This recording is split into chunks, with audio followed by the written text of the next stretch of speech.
Thank you. No more tears, lad. Come on, we have to tell your parents. Do we have to? Billy, yes.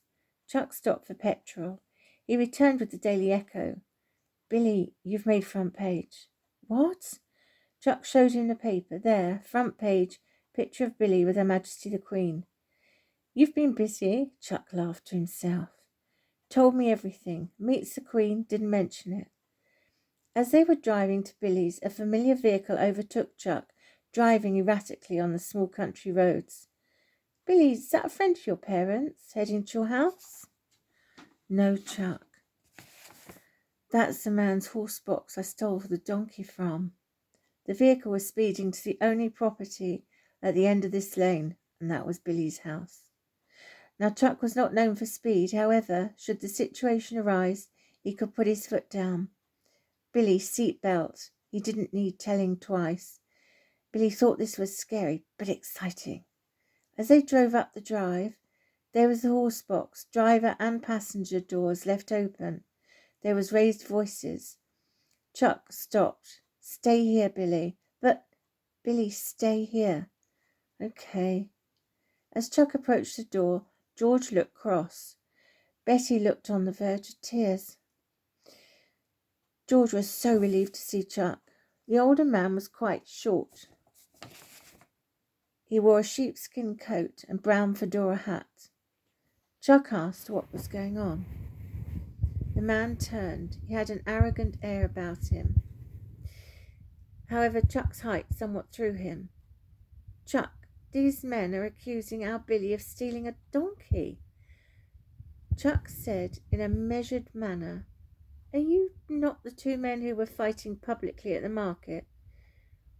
What's that got to do with it? Who are you, anyway? He looked Chuck up and down disapprovingly. Chuck ignored his arrogance. It just seemed strange you didn't want the police involved, especially if you've had some property stolen. Yeah, well, it's the principle, innit? So what makes you think it was their son?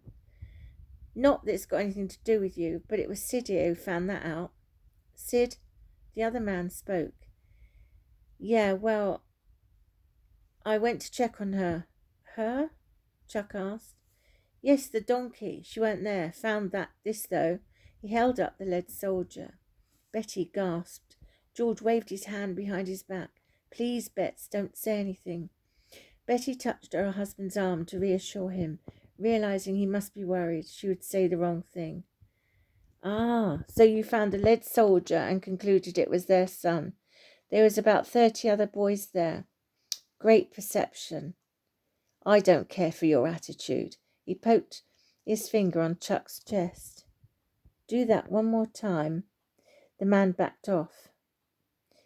Go on, Sid. Explain. Well, as I was saying, after asking around, a couple of people told me they saw your son leading a donkey over yonder hill. Well, for your information, my son was with me and my friend here the whole time at the market. We were guests of Mr. Watkins. Yes, Chuck carried on. I don't know if you realise the Queen was there today? We were on the rostrum. So you're saying Billy got up in the middle of Her Majesty talking.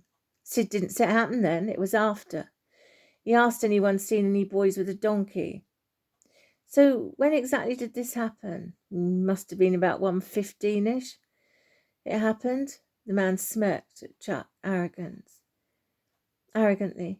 Wait here.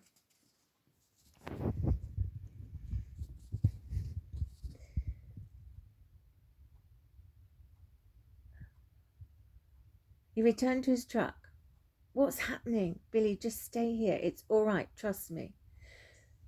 Chuck approached the man. Look at this kindly, and note the time.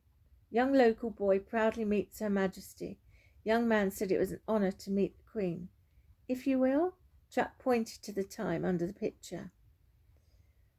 1:15. Surprise for young man meeting the Queen. George and Betty stood open-mouthed. Now I agree, you've had a crime committed towards you. I think George here will let you use his telephone to ring the police.